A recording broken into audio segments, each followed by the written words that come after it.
Alors, je rappelle juste ce qu'est le logiciel libre aussi nécessaire. Alors, comme il y a Laurent Seguin, le président de l'AFUL, l'Association française utilisateurs du libre, en général, j'évite de parler d'open source, mais là, j'ai fait un petit oubli, parce que c'est à peu près pareil. Donc, il y a 4 libertés fondamentales pour qu'un logiciel soit déclaré sous licence libre. La première, c'est de pouvoir exécuter le programme. Donc ça, tout le monde dit, mais c'est évident. Non, pas forcément. Il y a beaucoup de gens dans le monde de la recherche qui disent, moi, je veux que ce soit libre pour les académiques et payant pour les industriels. Donc, ok, mais c'est pas du libre, puisque tu mets une contrainte sur l'exécution. Je veux que ce soit libre, sauf pour le domaine du militaire. Donc, tu n'es pas libre d'exécuter. Donc, la liberté d'exécuter, c'est vraiment le point fondamental. La liberté d'étudier, donc le code, d'avoir accès au code, c'est-à-dire le code source est ouvert. La liberté d'adapter, on a le droit de modifier, bouger. Alors les conditions de la licence, je ne vais pas rentrer ici dans les détails, vont faire que la façon de redistribuer derrière ces adaptations va dépendre de la licence. Mais toutes les licences libres donnent le droit d'adapter et de redistribuer le logiciel tel quel, c'est-à-dire que l'on a téléchargé tel quel, ou le logiciel adapté. Donc, ça a été le précurseur de logiciel libre, c'est Richard Stallman en 83. Là, il est déguisé en Saint-Imax. Moi, j'ai eu l'occasion d'entendre en conférence. Il vient souvent sur Paris, il aime bien la France. Si vous avez l'occasion de voir qu'il va intervenir, allez-y, vous passerez un excellent moment. Voilà. Là, il chantait, là. Ah bon? J'ai pas entendu pour la flûte. Donc voilà. Donc après, grosso modo, le logiciel libre, c'est un fait incontournable de l'édition logicielle. Donc on voit ça a changé la façon de développer les codes. Aujourd'hui, la plupart des codes... j'ai lu un chiffre, c'est 80% des codes propriétaires sont composés de composants open source. Ça a chamboulé la façon, le secteur industriel informatique. À chaque fois qu'il y avait un monopole, il y a eu en face des entreprises qui se sont positionnées sous un mode une innovation de marché, l'ensemble des secteurs industriels, et puis il y a la création d'un patrimoine technologique commun universel.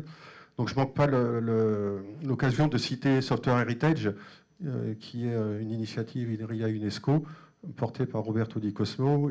Aujourd'hui, il y a 89 millions de logiciels libres qui sont archivés dans Software Heritage. Donc si vous avez l'occasion d'aller voir, ça peut être très intéressant. Il y a Cédric Thomas qui a fait, qui est le CEO au W2, c'est une fondation européenne sur le logiciel libre, et qui a dit qu'on est à peu près dans la 4e étape de ce qu'est le logiciel libre.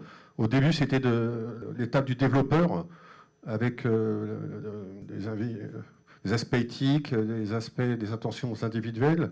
Après, il y a eu les entreprises qui ont commencé à se créer. On pense à son leader Red Hat, il y en a eu d'autres qui ont, comment ça s'appelle, développé des business complètement sur l'open source. Après, il y a l'aspect de commoditization, ecosystem stage. C'est tout ce qui est entreprise Google, Facebook. En fait, ce n'est pas des éditeurs open source, mais ils voient le logiciel libre comme un moyen de bien développer et d'avoir des contributions extérieures. Donc, pour favoriser la vente de leurs produits et services. Et puis, on a vu dernièrement des sommes affolantes, The Industry Stage, des sommes affolantes, de rachat d'entreprises qui étaient purement 100% éditrices de livres, en fait, en milliards de dollars.